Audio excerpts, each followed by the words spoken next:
a winter weather statement for the following counties in Indiana: Fountain, Hendricks, Montgomery, Park, Putnam, and Vermilion. Winter storm warning in effect from 7 a.m. Saturday to 10 a.m. Eastern Standard Time Sunday.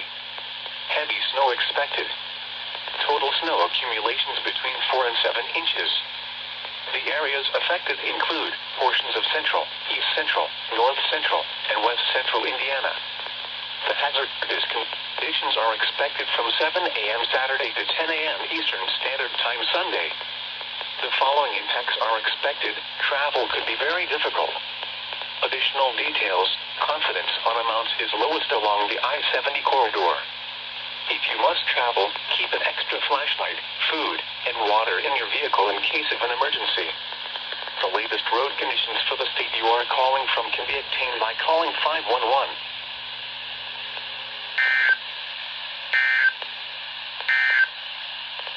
Here is a winter weather statement.